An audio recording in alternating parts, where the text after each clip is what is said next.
మామూలుగా వివాహానికి సంబంధించిన పొంతన వివరాలను తెలియజేస్తా ఉన్నాను. అశ్విని నక్షత్రంలో పుట్టినటువంటి అబ్బాయి ఏ నక్షత్రంలో ఉన్న పుట్టినటువంటి అమ్మాయిని వివాహం చేసుకోవాలి అనే విషయాన్ని ఇప్పుడు వివరిస్తున్నాను. ఒకవేళ అబ్బాయి అశ్విని నక్షత్రంలో పుట్టి ఉంటే అమ్మాయిది కూడా అశ్విని నక్షత్రం అయితే 28 పాయింట్లు పనికి వస్తుంది.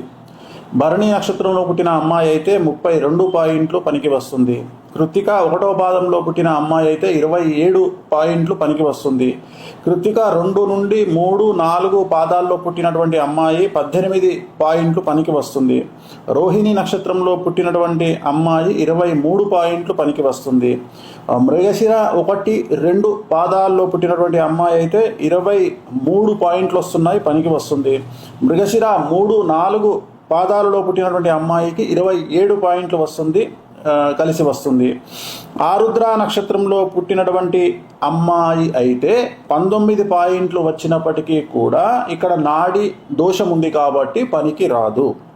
అలాగే పునర్వసు 1, 2, 3 పాదాలలో పుట్టినటువంటి అమ్మాయి అయితే 19 పాయింట్లు వచ్చినప్పటికీ కూడా పనికి రాదు.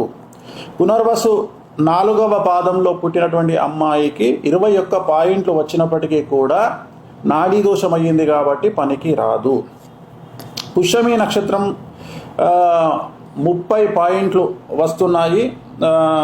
సో ఇక్కడ నక్షత్ర భేదంలో పనికి వస్తుంది, అంటే పాద భేదంలో పనికి వస్తుంది. ఉదాహరణ అశ్విని 1, 4, 2, 3, పుష్యమి 1, 2, 3, 4 పాదాలకు పనికి వస్తుంది. ఆశ్లేష నక్షత్రంలో పుట్టినటువంటి అమ్మాయి అయితే 25 పాయింట్లు పనికి వస్తుంది. మఖా నక్షత్రం 19 పాయింట్లు పనికి వస్తుంది. ఉబ్బా నక్షత్రం 25 పాయింట్లు పనికి వస్తుంది. ఉత్తర 1వ పాదము 16 పాయింట్లు వస్తూ ఉన్నాయి. ఇది వర్ష దోషము, నాడీ దోషం అయింది కాబట్టి పనికిరాదు. ఉత్తరా నక్షత్రం 2, 3, 4 పాదాలకు 13 పాయింట్లు అయ్యింది. ఇది షష్టాష్టకాలైనాయి, పనికిరాదు. హస్త నక్షత్రము అమ్మాయిదైతే 11 పాయింట్లు వస్తున్నాయి, పనికిరాదు. చిత్తా నక్షత్రం 1, 2 పాయింట్లు 13 వచ్చినప్పటికీ కూడా పనికిరాదు. గణదోషము అలాగే షష్టాష్టక దోషం ఏర్పడింది. చిత్త 3, 4 పాదాలు 22 పాయింట్లు వస్తున్నాయి, ఇది మధ్యస్థంగా పనికి వస్తుంది. స్వాతి నక్షత్రము 28 పాయింట్లు వస్తున్నాయి, ఇది పనికిరాదు. తప్పనిసరి పరిస్థితులలో ఓకే చేసుకోవచ్చు.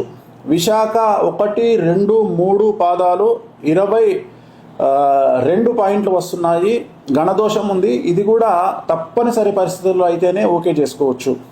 విశాఖ 4వ పాదము 16 పాయింట్లు అయింది, సో షష్టాష్టకాలైనాయి, పనికిరాదు. అనురాధ 24 పాయింట్లు అయినాయి, షష్టాష్టకాలైనాయి, పనికిరాదు. జ్యేష్ఠ నక్షత్రము 12 పాయింట్లు అయినాయి, షష్టాష్టకాలైనాయి, పనికిరాదు. మూలా నక్షత్రము 12 పాయింట్లు అయినాయి, గణదోషం ఉంది, పనికిరాదు. పూర్వాషాఢ సగము పాదమే, ఇక్కడ పూర్వాషాఢ సగం పాదం అయితే అమ్మాయిది 26 పాయింట్లు అయినాయి, పనికి వస్తుంది.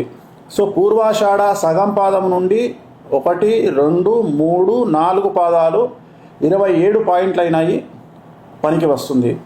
ఉత్తరాషాఢ 1వ పాదము పనికి వస్తుంది. ఉత్తరాషాఢ 2, 3, 4 పాదాలు 28 పాయింట్లు కలిసి వస్తుంది. శ్రవణ నక్షత్రము 1 నుండి 1.5 28 పాయింట్లు అయింది, పనికి వస్తుంది. శ్రవణ నక్షత్రము 1.5 నుండి 4 పాదాలు 27 పాయింట్లు కలిసి వస్తుంది. ధనిష్ట నక్షత్రము 1, 2 పాదాలు 20 పాయింట్లు అయినాయి, మధ్యస్థంగా ఉంటుంది, తప్పనిసరి పరిస్థితులలో చేసుకోవచ్చు. ధనిష్ట 3, 4 పాదాలు 20 పాయింట్లు అయినాయి, మధ్యస్థంగా ఉంటుంది, చేసుకోవచ్చు.